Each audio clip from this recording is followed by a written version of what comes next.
la fe. Y he hecho un recorrido por todos los héroes de la fe que están en el capítulo 11 de la epístola a los hebreos. Encontramos en esta epístola que comienza diciendo: es pues, en el capítulo 11, es pues la fe, la certeza de lo que se espera y la convicción de lo que no se ve. Luego, a medida que avanzamos, entonces encontramos la fe de Abel, después la fe de Enoc, luego la fe de Noé, seguimos con la fe de Abraham, luego de Isaac y entonces de Jacob. Hemos llegado al versículo 22. Estamos ubicados en el versículo 22 y dice la palabra del Señor: por la fe José, hijo de Jacob, al morir mencionó la salida de los hijos de Israel y dio mandamiento acerca de sus huesos. En este versículo se resume que después de haber dado testimonio durante su vida, al morir, al agonizar, cuando ya estaba viejo, él testificó de su fe, recordándole a los hijos de Israel las promesas que Dios había hecho. Y él hace referencia de lo que está en el capítulo 50. Vamos a ver en el capítulo 50, versículos 24 y 25. Génesis, capítulo 50 y versículo 24 y 25. El escritor de la carta a los hebreos es el que hace esta referencia. Y él dice así, el escritor hace referencia, dice: y José dijo a sus hermanos: yo voy a morir, mas Dios ciertamente os visitará y os hará salir de esta tierra a la tierra que juró a Abraham, a Isaac y a Jacob, o sea, a su padre, su abuelo y su bisabuelo, sus padres, los patriarcas. E hizo jurar José a los hijos de Israel diciendo: Dios ciertamente os visitará y haréis llevar de aquí mis huesos. Y murió José a la edad de 110 años y lo embalsamaron y fue puesto en un ataúd en Egipto. Pero él había hecho que prometieran que llevarían los huesos, porque ellos no pertenecían a ese lugar. Vamos a orar. Señor, te damos gracias porque nos has concedido una vez más reunirnos, cantar, orar, levantar peticiones y estar aquí reunidos para la gloria tuya. Gracias por los hermanos que nos visitan de otras partes, que están atentos a nuestros mensajes. Gracias por cada persona que se acerca para escuchar el evangelio con nosotros. Le damos gracias incluso por nuestros vecinos, que algunos de ellos no apagan sus equipos de sonido porque ignoran de qué se trata el evangelio. Pero te pedimos por ellos, que los bendigas, que los salves y que nos permitas hoy predicar aquí para escuchar tu voz, tu palabra, y que sea conforme a las escrituras lo que se diga, de edificación para todos nosotros.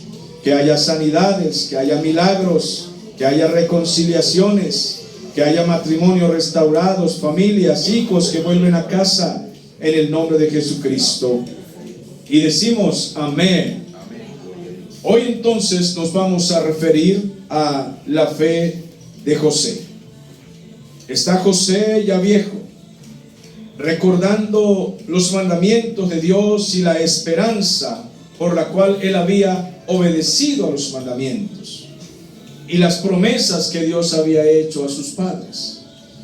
Y les dije desde que comenzamos esta serie sobre la fe y estos hombres de fe, que la fe se caracteriza por obediencia, se caracteriza por una vida de rectitud, es decir, de reverencia delante del Señor.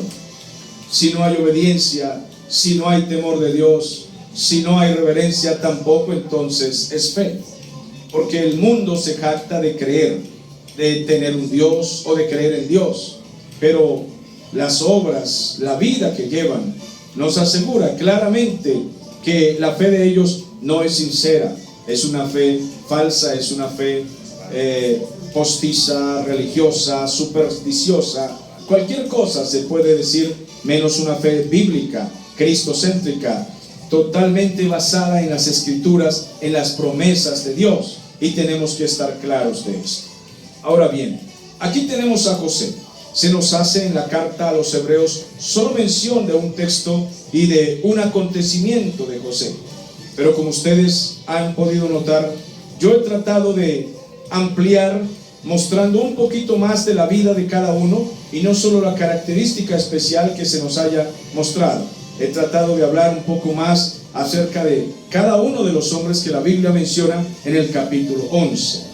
Entonces, yo quiero que veamos la fe de José desde que él estaba muchacho, desde que él estaba joven, y cómo él esperó en las promesas de Dios fielmente.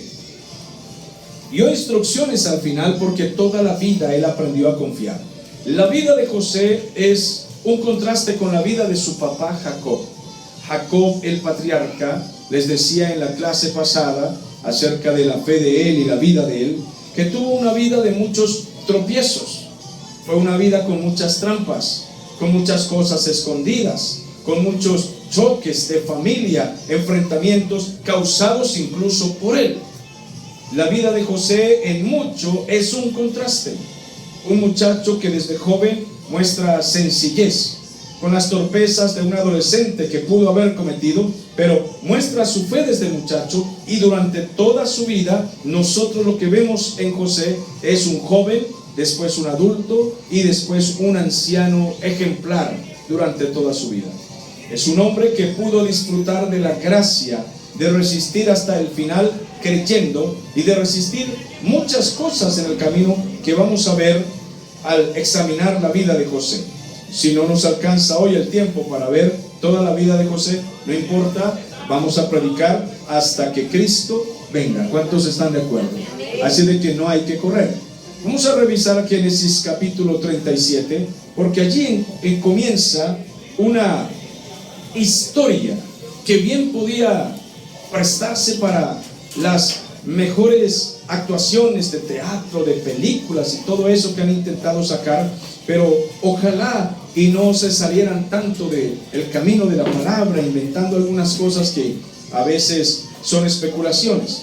Pero la vida de José leída en la Biblia, directamente narrada desde la Biblia, es un verdadero espectáculo y yo quiero que ustedes la puedan disfrutar. Queda de tarea que en su casa la estudien. La vamos a ver aquí, pero en su casa la estudien. ¿Por qué? Porque el Espíritu Santo a cada quien puede iluminarle algo especial con la vida de José. No se limiten a lo que dijo el pastor. El pastor enseñó aquí, aquí y aquí, y no me voy a salir de este punto. No, Dios puede ampliarle a usted la visión acerca de la vida de José y tenerle una enseñanza particular a usted sin necesidad de salirse de la doctrina bíblica. A mí en lo personal, esta historia me conmueve y la he leído, no quiero exagerar, pero unas 20, 30 veces, no quiero exagerar. Pero ahora que he tenido que volver a estudiarla para platicar con ustedes de nuevo el mensaje, porque en muchos lugares donde fui a predicar campañas evangelísticas, yo prediqué sobre la vida de José y tuve que estudiarla. Pero cada vez que leo, entonces encuentro algún punto clave, algo fresco, algo que digo, pero esto estaba ahí y yo no lo había visto. Qué extraño, si ya lo había leído. Pero es que así es la palabra del Señor. Dios tiene un momento para cada cosa que nos quiere enseñar. Y Él nos va iluminando su revelación, porque la revelación es la palabra. Y lo que Él hace es a nosotros despertarnos esa revelación, iluminarnos lo que está allí. Habitó Jacob en la tierra donde había morado su padre, en la tierra de Canaán. Qué extraño. Comienza este texto de una manera tan sencilla, pero ya nos está diciendo algo. Esto no está escrito allí por casualidad. Nos está diciendo que Jacob era como un forastero, un peregrino. Habitó Jacob en la tierra donde había morado su padre Isaac y su abuelo, en tierra de Canaán. Habitó como un peregrino. No tuvo edificios, no tuvo torres, no hizo cimientos profundos en ese lugar, sino que parecía un peregrino. Habitaba de la misma manera que sus padres, entiendas, como si ya se fuera, como si ya era la hora de partir. Esta es la historia de la familia de Jacob, y comienza mencionando a uno de los pequeñitos de la casa, José. Este muchacho José nace cuando Jacob tiene 90 años. Imagínense un anciano de 90 que tiene a un bebé a esa edad y un hijo anhelado. Total que cuando nace José, el viejito se vuelve chocho y comienza a consentirlo y lo quiere, y desde pequeño parecía el hijo preferido, el que él tanto había esperado. Dice, José tenía ya 17 años y apacentaba con sus hermanos las ovejas, y el joven estaba con los hijos de Bilha y con los hijos de Silpa, mujeres de su padre, y le informaba José a su padre la mala fama de ellos. No corra, por favor, porque este versículo tiene 50 cosas que decir. Primero vemos aquí a un muchacho adolescente que trabaja, que es trabajador, que le da ganancias a sus padres. Es un muchacho que no le da pérdidas, trabaja con los hermanos mayores, es responsable. Su padre lo tiene allí, no mimado, en sí, mirando la televisión. El muchacho no está entretenido en el TikTok. ¿Se parece José a los jóvenes de hoy? ¿Qué les parece? Él está trabajando con sus hermanos mayores en labores pesadas, labores del campo. Pero aquí hay algo que debe dejarnos a nosotros claro, cómo comienza lo que parecía ser una historia fatal. Se menciona que José trabajaba con sus hermanos mayores, pero se le ve aquí como un supervisor. Su papá, siendo José el casi menor, lo presenta ante sus hermanos como un supervisor, como el que administra la finca. Y él estaba supervisando las ovejas y viendo a sus hermanos trabajar, y le informaba a su papá de la mala fama de ellos. Tenemos que detenernos aquí porque se menciona a estos hombres no por casualidad, y no se menciona la frase mala fama por casualidad, sino que estos individuos eran unos delincuentes. Si tener 2 hijos es difícil, criarlos no es fácil. 2, no es fácil.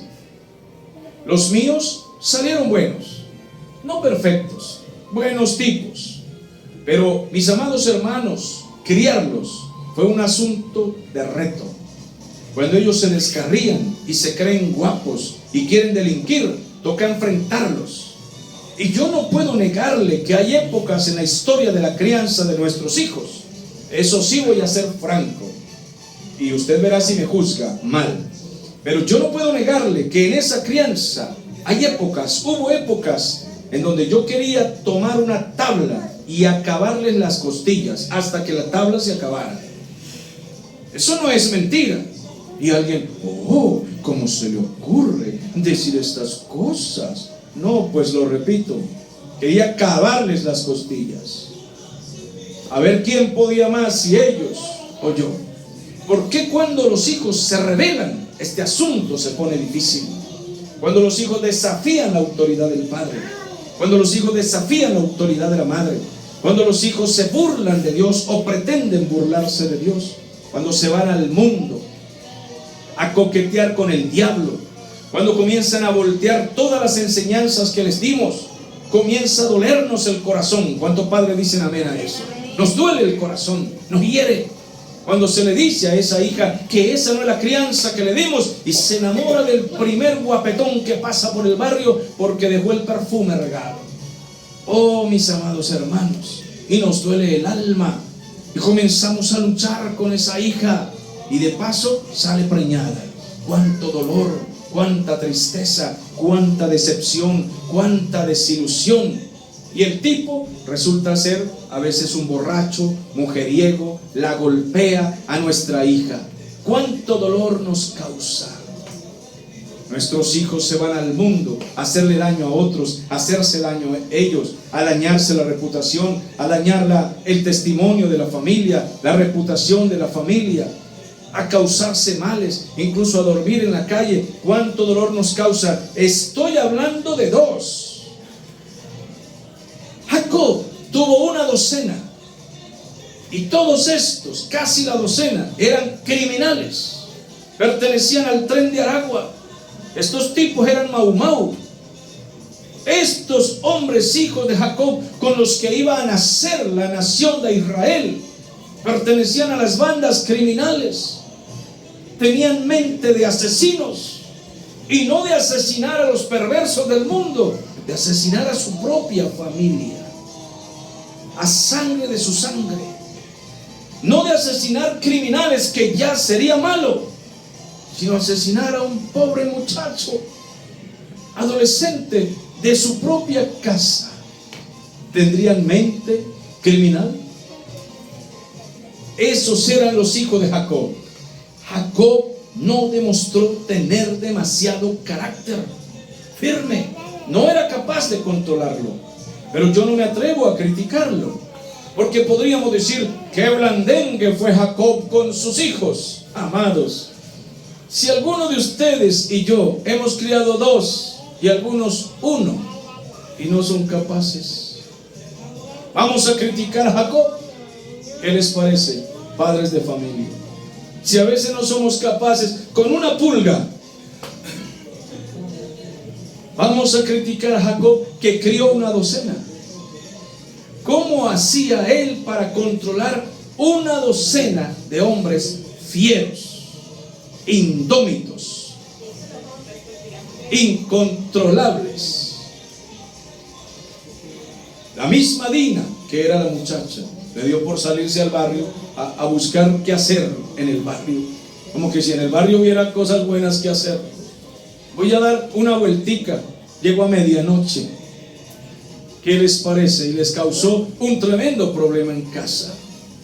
Mis amados hermanos, los hijos, cuando les corregimos, piensan que les estamos haciendo un mal.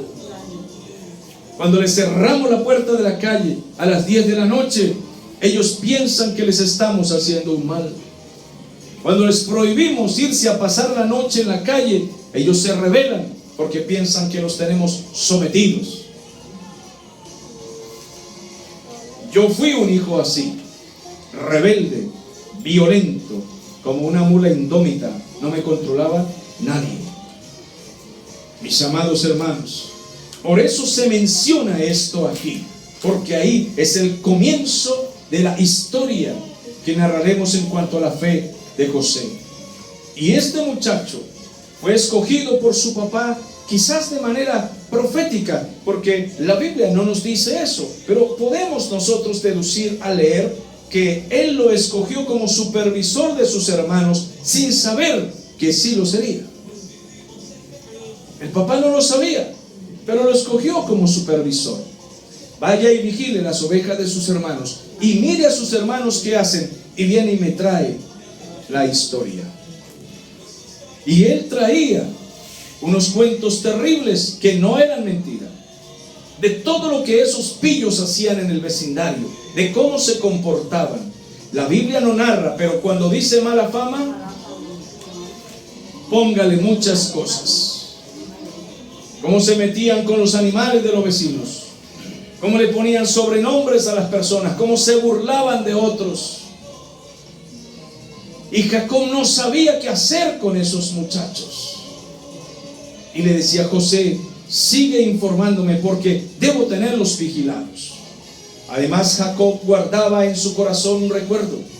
Él sabía que sus hijos habían asesinado a unos vecinos, y él tenía siempre un temor de que los vecinos vinieran a cobrar venganza.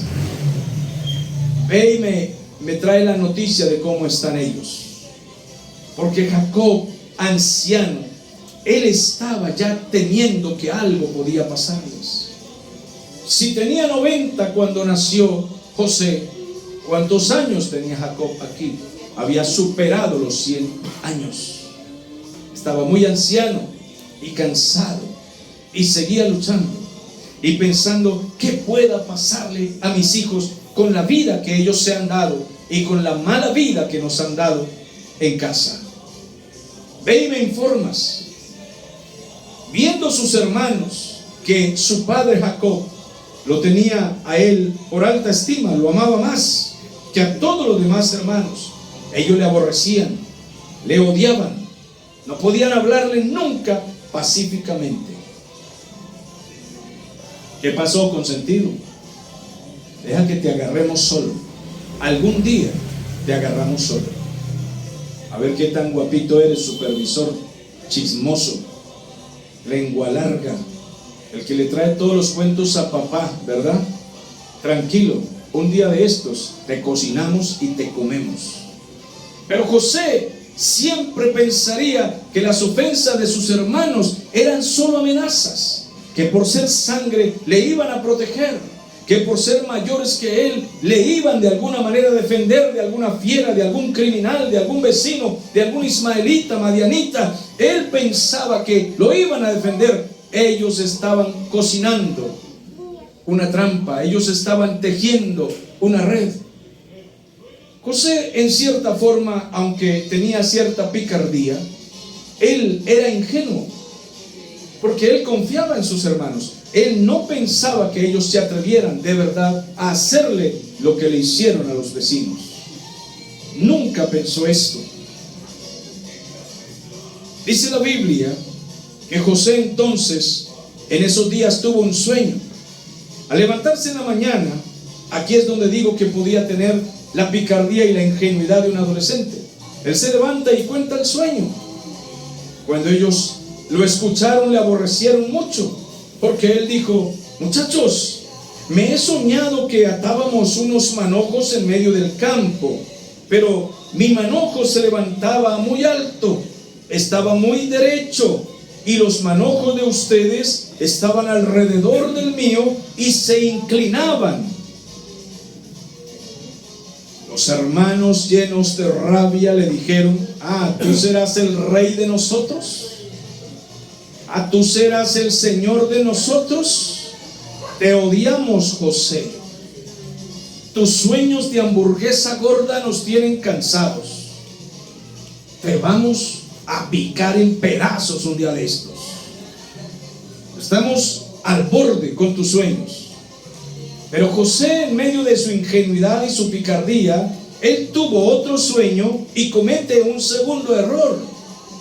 Se levanta en la mañana y en lugar de callar, de orar, de hablar a su padre, porque estaba muy joven, estas son las torpezas de un adolescente, él cuenta el segundo sueño y le dice: yo vi el sol y la luna y vi 11 estrellas que se inclinaban ante mí, con el sol y la luna también.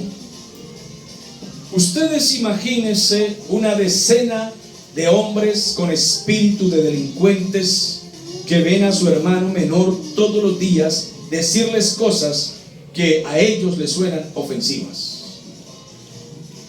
O sea, papá y mamá y nosotros y todos nos vamos a inclinar ante ti. No faltaba más. ¿Sabes qué? Vamos a ver quién se inclina ante quién. Vamos a ver quién se inclina primero, porque estos hombres eran carnales, y los hombres carnales jamás entienden el lenguaje espiritual. Y lo que José estaba hablando no lo había puesto él en su mente. Eran cosas que Dios le estaba mostrando para su futuro, solo que él no estaba hablando con gente espiritual. Y cosa difícil es dialogar con gente carnal. No hablo de inconversos solamente, hablo de gente que asiste a la iglesia con la que no podemos dialogar cosas espirituales, porque no entienden. Acaba de llegarme un video que en la iglesia del señor Bertuzzi hicieron un espectáculo navideño con obras de teatro, que eso parece una verdadera discoteca. Ahí vendieron, perdone la expresión, como dicen en criollo, a titirimundi lo metieron ahí. De ahí participa todo el que quiere, y eso es una verdadera discoteca. Y trata uno de explicarle a las personas que asisten a las iglesias que ese tipo de eventos no son espirituales, son sociales, son políticos, son cosas vendidas al ecumenismo y al sincretismo. Y los mismos bautizados de nuestras iglesias no lo entienden, no saben nada de eso. No, que eso algún mensaje tiene que tener para la gente. Amados, el mensaje para la gente es la Biblia. Y los pastores que no predican la Biblia y que no estudian la Biblia y que no quieren predicar lo que dicen los textos bíblicos, siempre se inventan discotecas y clubes y teatros y bambalinas con qué impresionar. José tuvo un sueño y lo contó a gente carnal. Y por supuesto que le envidiaron. No se pueden hablar las cosas espirituales con los carnales. Sin embargo, los predicadores debemos desde los púlpitos y desde todo lugar que Dios nos permita predicar las cosas espirituales, y allá cada quien verá cómo las toma. Hoy vi en vivo a un hermano que estaba dando un mensaje a mucha gente y yo pues le saludé por allí.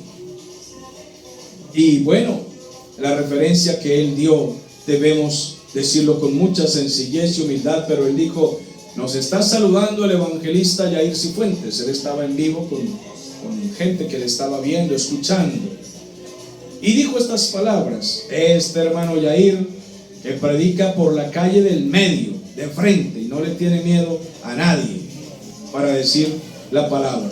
Fue la referencia que él dio. Y yo dije, bueno, no buscaba yo eso, solo saludar. Pero si esa es la referencia que algunos tienen de nosotros, debemos decir ¿cómo? Gloria al Señor siempre. No le tenemos miedo a los públicos, ni pequeños, ni grandes, ni políticos, ni militares, ni pastores, ni evangelistas, ni los falsos apóstoles y falsos profetas.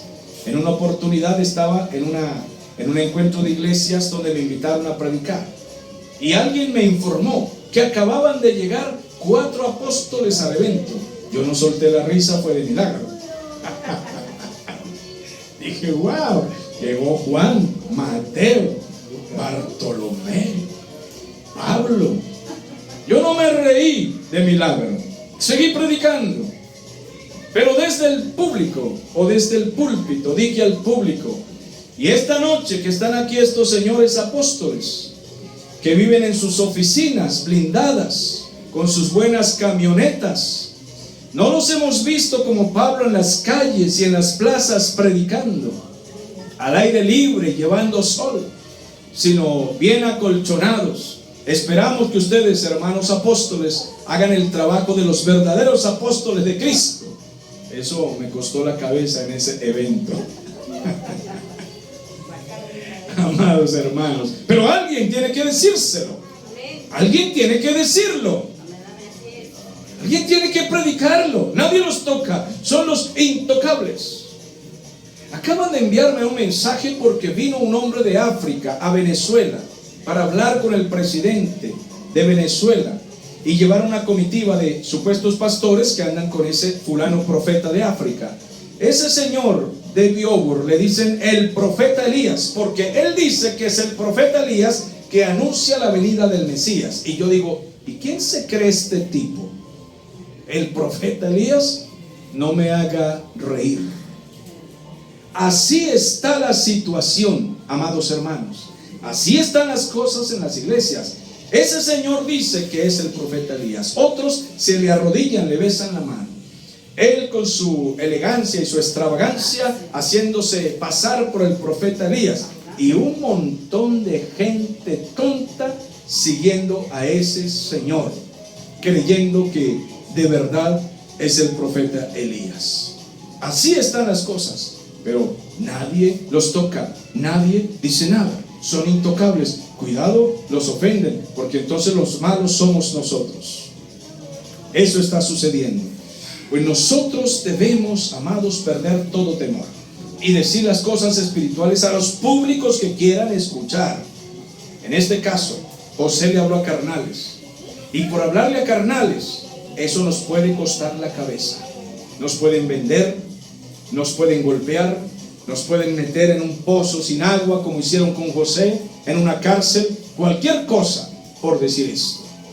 Mis amados hermanos, dice, le contó a su padre y a sus hermanos, y su padre lo reprendió y le dijo: pero ¿qué es el sueño que estás teniendo? Hombre, ¿acaso nosotros nos vamos a inclinar, nos vamos a postrar ante ti? Y sus hermanos le tenían envidia, le tenían rabia, pero su padre estaba meditando en esto. Jacob era un hombre con entendimiento. Jacob ya era un viejo espiritual. Cuando él llegó a su vejez ya discernía, y él estaba pensando: esto tiene que ver con las promesas que Dios nos ha hecho, pero ¿cómo le digo esto al resto de mis hijos? En el momento lo reprendió delante de sus hermanos, delante de sus otros hijos, pero luego en lo secreto él estaba meditando. Él discernía que algo grande se aproximaba para José. Después fueron sus hermanos a apacentar las ovejas de su padre en Siquem. Esto es a muchos kilómetros. Israel, o sea Jacob, le dijo a José: mira, José, tus hermanos se fueron a apacentar las ovejas en Siquem. Ven, yo te voy a enviar a ellos para que tú revises, vigiles y vuelvas aquí y me traigas respuesta. Y Jacob y José respondió. ¿Cómo respondió? Esa es la respuesta que un hijo debe dar al padre cuando se le llama. José, ven acá. ¿Cómo responde el hijo? Dice: ¿qué quiere? No es así. Es: heme aquí. Señor, señora. ¿Vamos comprendiendo cómo es? Al hijo hay que enseñarle a responder: Señor, señora. ¿Cuántos años tenía José? Aproximadamente 17, 18 años. Tenía esa edad y todavía decía: Señor, dígame, heme aquí. Aunque se demore un poquito más, mijito, y gaste saliva y gaste gasolina, es Señor. Israel le dijo: vete y mira cómo están tus hermanos, cómo están las ovejas, y tráeme la respuesta. Me vas a traer noticias. Y lo envió del valle de Hebrón y llegó hasta Siquem. Ahora veamos a un joven que le envían hoy en día a la panadería, aquí nomás en la esquina. ¿Cuántas excusas saca? Tengo frío, tengo pereza, tengo hambre, se me tronchan los tobillos, se me parten las uñas. Los jovencitos de cristal no van ni a la esquina. Pero él tenía que ir por los campos, por los desiertos y los valles a kilómetros. Eso me recuerda un poquitico mi niñez, cuando me llevaron a un campo de vacaciones. Estaba muy pequeño y mis padres nos dejan en manos de unos tíos y primos adultos, y ellos nos enseñaron en las vacaciones a ir a buscar la leche y el queso, y eso era pasando por las montañas. Nos enseñaron el camino, luego nos enviaban solos y nos daban un palo. El palo tenía un látigo en la punta y nos enseñaban que era para defendernos de los perros. Y siendo nosotros niños, teníamos que ir por esas montañas a ir a buscar la leche, y los perros del campo son muy bravos, son fieros, son perros fieros, ellos cuidan sus territorios, y teníamos que darle el látigo a todos los perros en el camino. Y nos enseñaron así. Eso no era que a uno se le iban a partir las uñas, que estaba ahí metido en el TikTok todo el día. No existían tales cosas. Vaya y traiga la leche. Y la orden de una tía y de un tío era orden sagrada. Eso no quiera que usted podía desobedecer, porque le iban dando, era rejo. Había que obedecer. Mis amados hermanos, José camina por todos esos campos y llega hasta ese lugar, y lo vio un hombre, dice el versículo 15, que lo encontró andando, errante por el campo, solito por ahí, en ese peligro hasta de animales salvajes, y le preguntó: ¿qué busca, muchacho? Y él le respondió al hombre: bueno, estoy buscando a mis hermanos, los hijos de Jacob. ¿Me puedes mostrar si están por aquí apacentando? Y el hombre le dijo, bueno, ellos estuvieron aquí, pero ya se fueron. Se fueron para un lugar llamado Dotán, otro lugar lejano. Y José se fue hasta Dotán. Pero cuando le faltaba a José, dice el versículo 18, un rato para llegar, póngale 500 metros, 1 kilómetro. Recuerden que no había edificios, torres, nada que ocultar. Ellos lo vieron desde lejos y lo reconocieron. Hubo varias razones por las que le reconocieron. Repito, no había edificios que quitaran la visibilidad. Segundo, él tenía una túnica que su papá le había tejido. Y esa túnica era de colores vivos, especialmente rojo, púrpura. Y esas ropas la vestían los príncipes, gente de la nobleza. Total que Jacob proféticamente le había hecho una túnica a su hijo. Lo vistió como un príncipe, sin saber que su hijo llegaría a ser un príncipe. Recuerden que Jacob era un patriarca, y muchas cosas que hacía era porque se iban a cumplir. Y le hizo esa túnica a su hijo sin saber que él llegaría verdaderamente a ser un príncipe.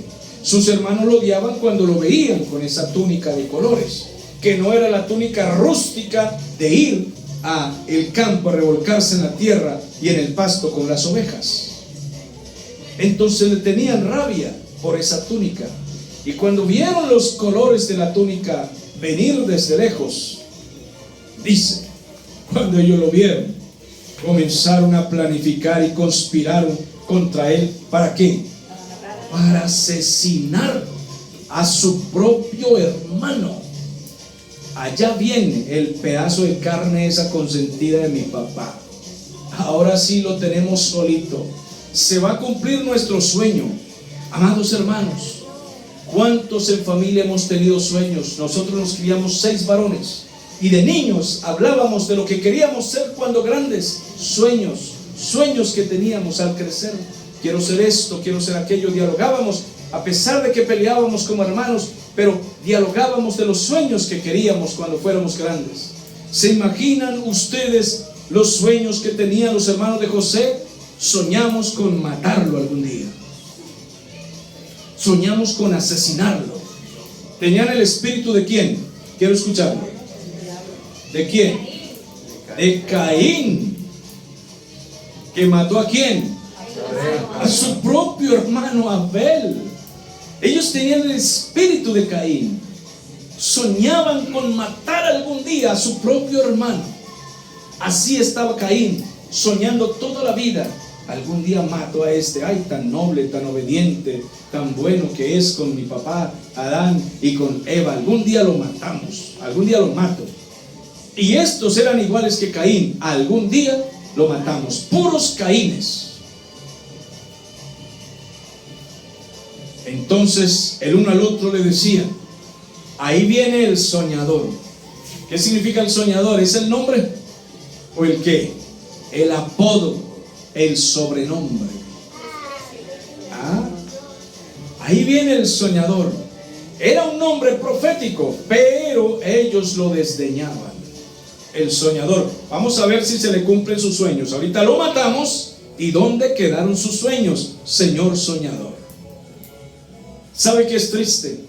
Que la gente con la que vivimos, a la que amamos, con la que compartimos, los que están alrededor nuestro, incluso en la iglesia, puede ser de familia, cualquier ejemplo, o puede ser en la iglesia, con los que compartimos y queremos, sueñen con hacernos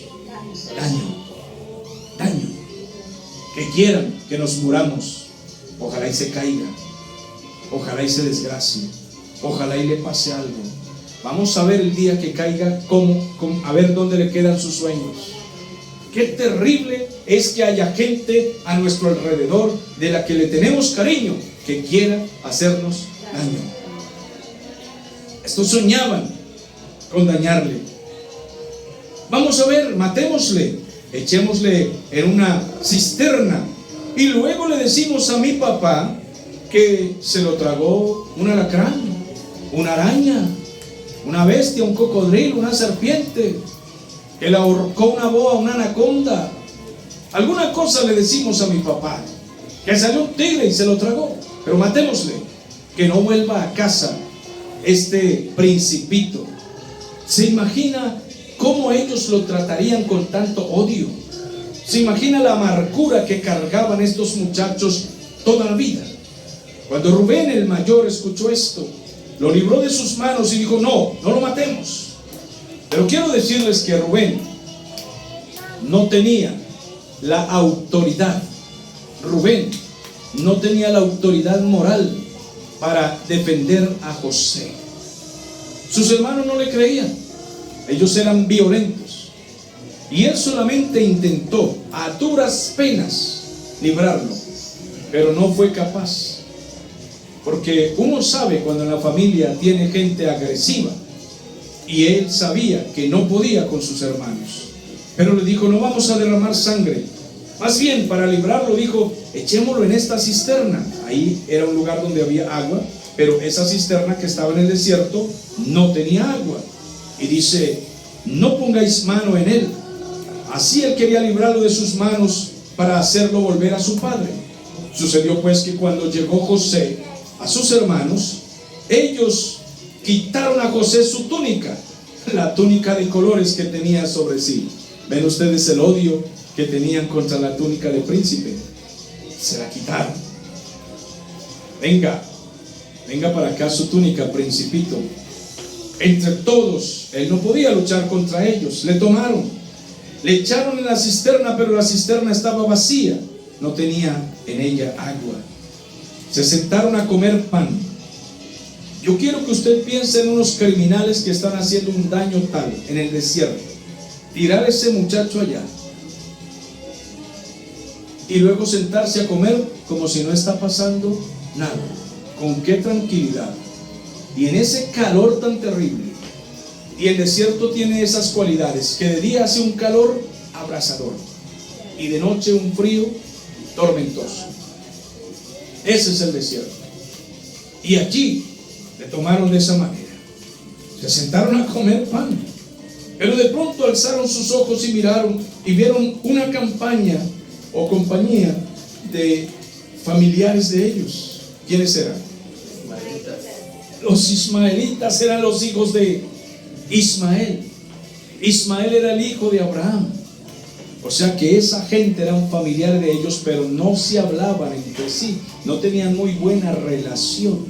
Sin embargo, convivían en tierras cercanas y vieron que iban pasando los ismaelitas que venían de Galaad y sus camellos, y ellos traían aroma y bálsamo y mirra e iban a llevarlo a Egipto. Ahora vean ustedes, traían de Galaad, traían cosas para Egipto. Todavía no había venido el hambre que en el futuro iba a venir a Israel, porque en el futuro desde Israel tenían que viajar a Egipto a buscar ¿qué? Cosas, comida. Pero en este caso iban a llevar más bien para vender y para sus hogares muchas cosas de Galaad.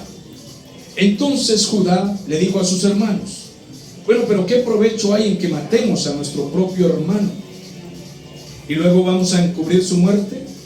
Más bien vamos a venderle a estos ismaelitas y que nuestra mano pues no sea sobre él, porque recordemos que él es nuestro hermano, es nuestra propia carne, nuestra propia sangre. Y entonces sus hermanos escucharon la voz de Judá. ¿Quién cree usted que tenía la mano metida en este asunto y habló por boca de Rubén y por boca de Judá? Dios, conservando la vida de José, prefirió venderlo, y le voy a mencionar 4.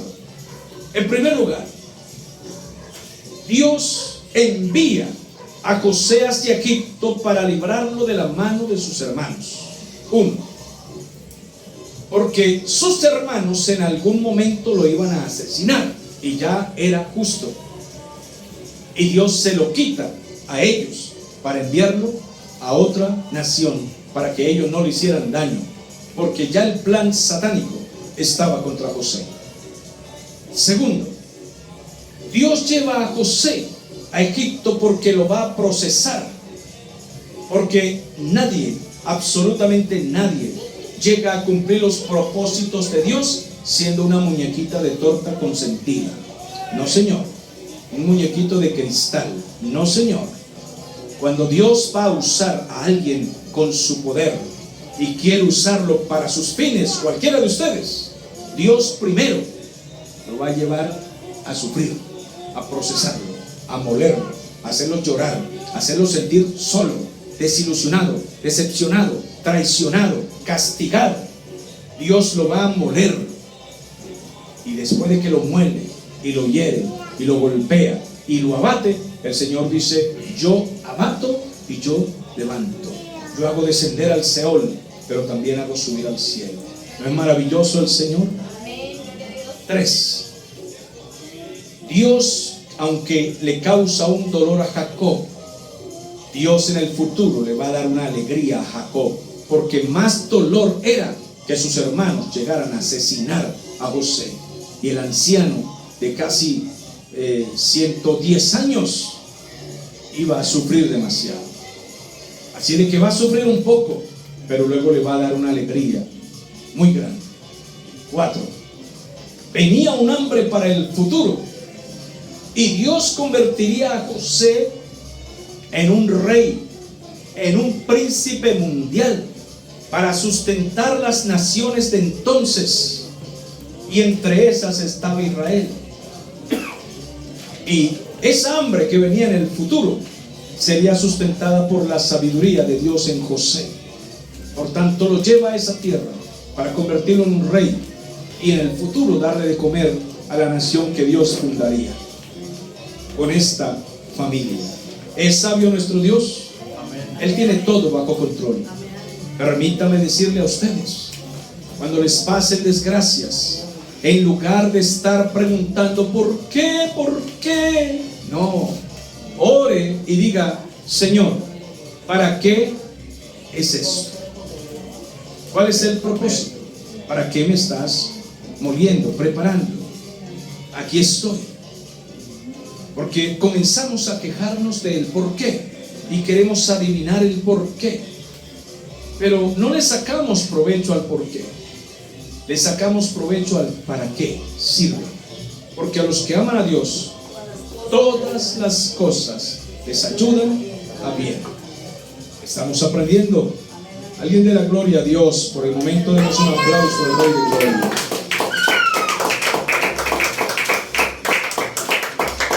Los niños alaben a Dios.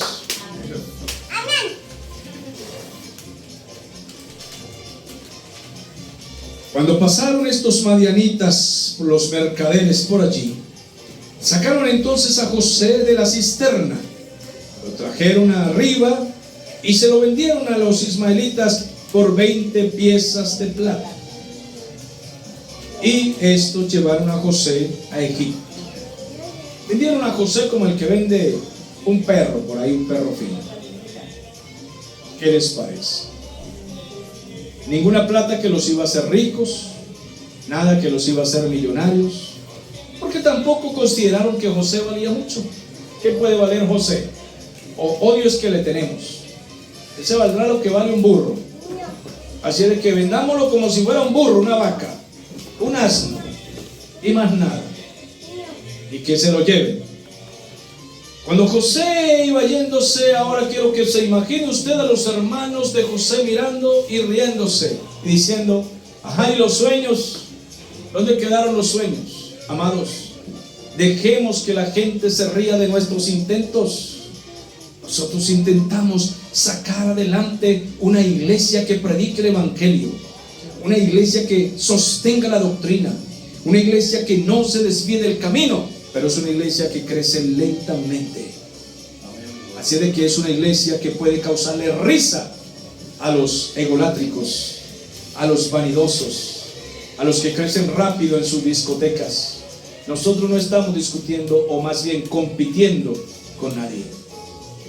Nosotros no competimos con ninguna mega iglesia, ni macro iglesia, ni ningún pastor aquí o allá, como recientemente por ahí dijo un pastor acerca de este servidor. Dijo que nosotros, los que predicamos sana doctrina, somos unos mendigos.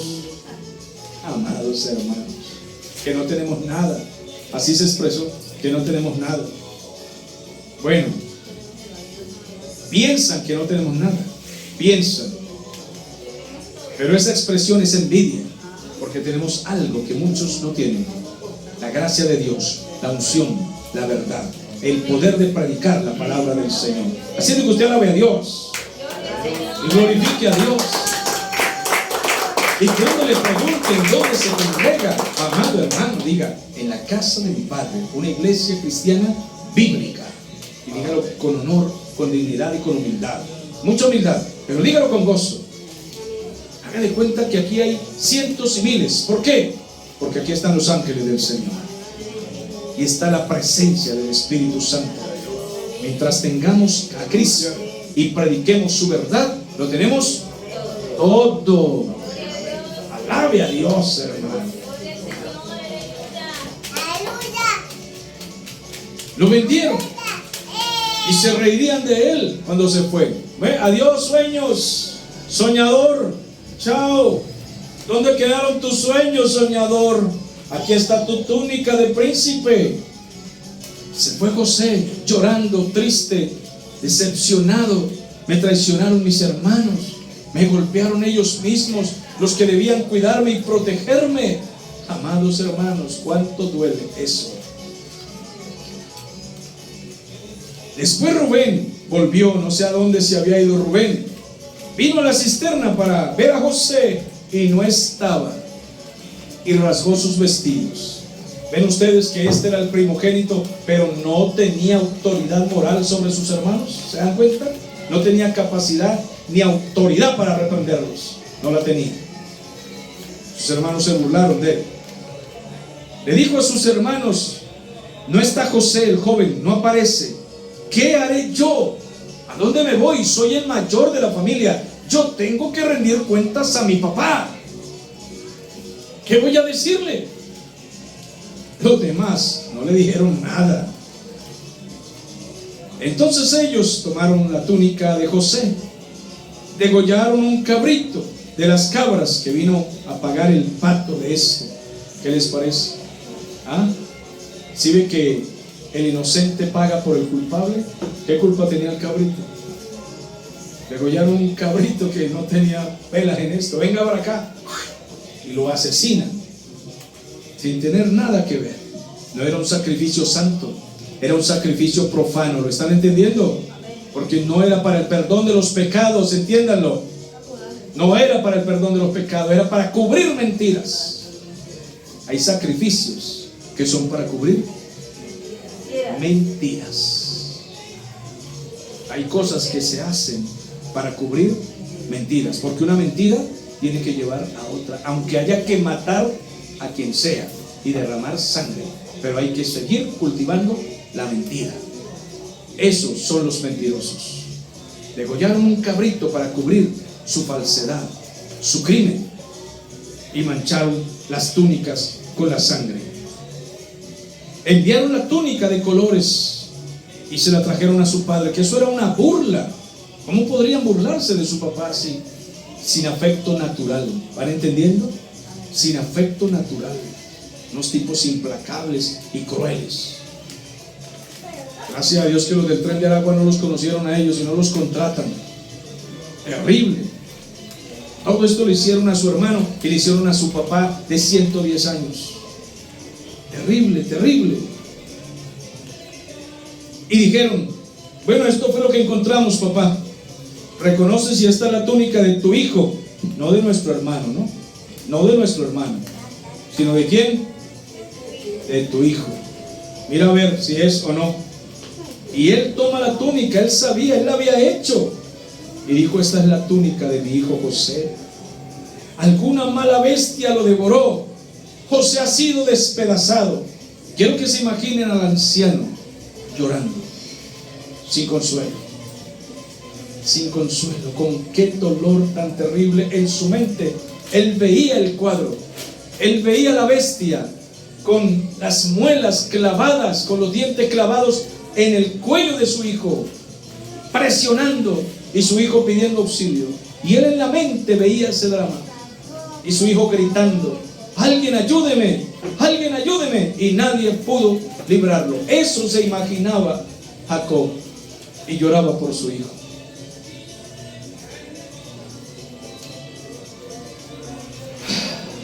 Entonces Jacob rascó sus vestidos, puso cilicio sobre sus lomos y guardó luto por su hijo muchos días. En familia somos 6 varones, yo soy el mayor. Y en familia el menor murió de una enfermedad y causó lágrimas a mis padres. Pero el tercero de nosotros desapareció. No era un muchacho muy sano, pero desapareció. Usted se imagina en el momento en que comenzamos a ver en familia a papá y a mamá preguntar qué sería de la vida de mi hermano y pensar cómo sería que murió, cómo lo asesinaron, dónde, por qué, qué fue lo que pasó, pediría ayuda, pediría auxilio, lo torturaron. Todo eso pasaba por la mente de mis padres por mucho tiempo. Ahora José, un buen tipo, un hombre hecho para ayudar a su papá, noble, obediente, ahora asesinado por una fiera, porque eso era lo que pensaba su padre. Se levantaron todos sus hijos y sus hijas para consolarlo, pero él no quiso recibir consuelo y dijo: descenderé llorando, enlutado a mi hijo hasta el Seol, que me lleven al cementerio. Y lloraba a su padre. Ahora estos hipócritas, perversos, criminales han enviado lejos a este muchacho donde no pueda ser hallado. Le traen la túnica llena de sangre de un cordero asesinado para engañar al viejo, y luego vienen y lo consuelan. ¿Ustedes creen en esos consuelos? ¿Esos son consuelos? Ellos hicieron toda una farsa, todo un drama. Oh papá, cuánto lo sentimos, tan buen muchacho que era, porque a la final era buen muchacho, papi, te entendemos, papi. Es muy duro perder un hijo en esas condiciones. Oh Dios mío, Señor, ¿de qué le dan ganas a usted?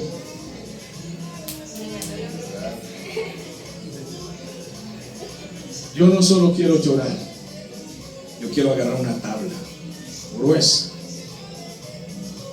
y darles por las costillas a toda esa docena. Dios mío, ayúdanos, tenga misericordia de nosotros. ¿Quién quiere estar en los pantalones de Jacob? ¿Quién quiere estar en la túnica de Jacob? No, demasiado sufrimiento, demasiada angustia. Y los madianitas lo vendieron en Egipto a Potifar, y este Potifar era el general de la guardia de Faraón, el oficial de Faraón, capitán de toda la guardia. Era un duro, un jefe, un rico, un poderoso en Egipto. Y allá fue a parar José como esclavo. 3 cosas especiales en este mensaje, en la primera parte que estamos viendo de José. Amados, no pretendan que Dios haga cosas grandes con ustedes sin que primero su carácter sea procesado y molido con sufrimiento. 2. No pretenda usted ser usado por Dios en tantas cosas que Dios quiere usarnos sin sufrir la envidia, los golpes, la traición, incluso el intento de muerte, porque por la causa de Cristo se sufre. 3. Pero tenga esperanza, como José tuvo esperanza. Veremos en el próximo episodio, en el mismo canal, a la misma hora, el desenlace de la fe de José. Que Dios los bendiga a todos. Señor, te damos gracias